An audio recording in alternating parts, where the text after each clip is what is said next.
Mr. Farabee is back, y'all. Let's dig on this. Don't forget to like, share, and subscribe. To metaphorically breathe again, you gotta find renewal, hope, and relief after a period of intense struggle, stress, or grief. It means moving from a state of suffocation or overwhelm to one of clarity, peace, and new possibilities. Dig?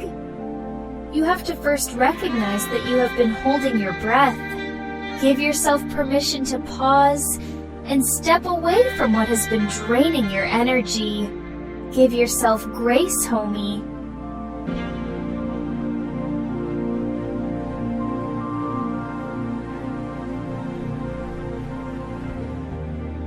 Fly me to the moon and let me play among the stars. In other words, hold my hand. In other words, darling, kiss me. Acknowledge your exhaustion without judgment.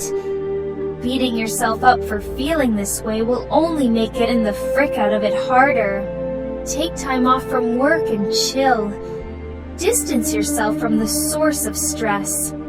Let go of what you can. Just as intentional breathing can calm a panicked nervous system, mindful practices can help you reset your perspective.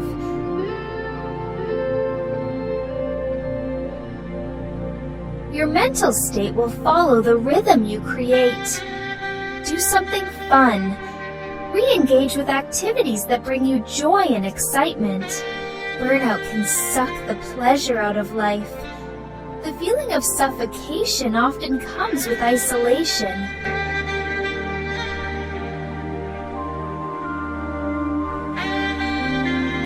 You gotta find a way to kick it with other folks, you dig? Just reach out and touch someone. Eventually, someone will reach back. Fight hard to avoid being overwhelmed. You cannot rush the healing process. Instead of forcing a bounce back, focus on building new, sustainable habits that support your well-being.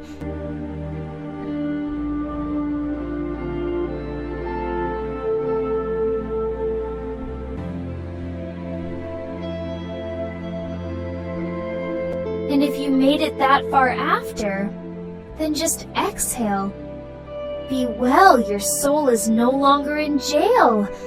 Plugging all areas that bleed. Finally, you will breathe deep.